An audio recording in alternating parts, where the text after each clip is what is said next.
Minnesota at Nebraska. Minnesota minus 16.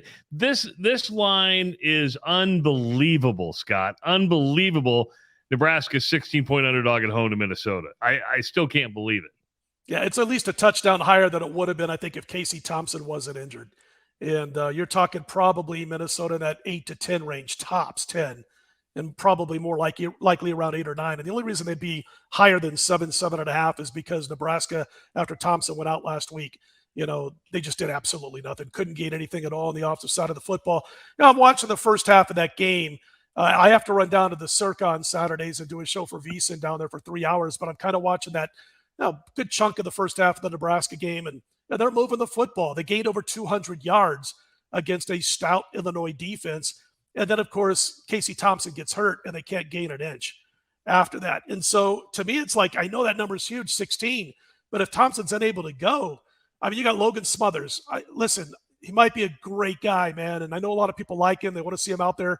Is he really a Power 5 starting quarterback? You've got Chubba Purdy. I got a buddy of mine in Phoenix that has a quarterback in school, used to play in the NFL, used to play for Kansas State in college in the 70s, who works with the Purdy family. He works with a lot of guys who have become quarterbacks over the last 10, 15 years in college football. So I don't want to say too much here, but right now at this stage of his college career, every time I see Purdy, he ain't Brock. No, he's not only not Brock, but he looks like he's in panic mode all the time. And I saw a presser by Mickey Joseph. It might have been last night or on YouTube. I was watching it. And he talked about, we got to let this kid know, you got to relax, man. And if the opening's not there to throw the football, throw it away.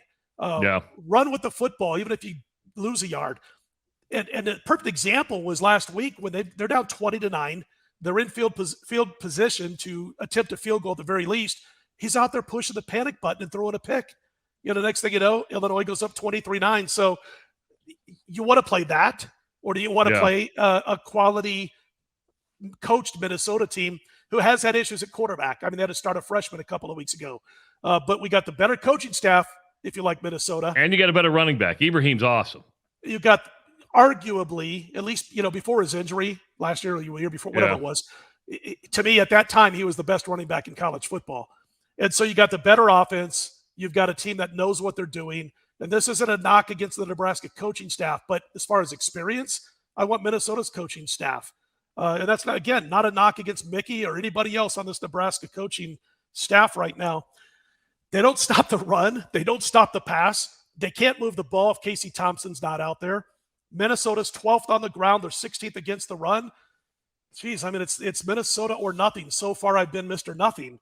But, again, I can't back Nebraska in this situation without a Power 5 starting quarterback if Casey Thompson isn't on the field. Yeah, it makes a lot of sense. It's just that 16 number is just hard to comprehend, right? I mean, it's just – well, you know what this is? This is revenge for an 84-13 Nebraska win in 1983. That's what – I'm just kidding. Just you and I, I'm sure there's some people watching this, but you and I are one of the few people that probably remember that game. I mean, that was that was a shellacking.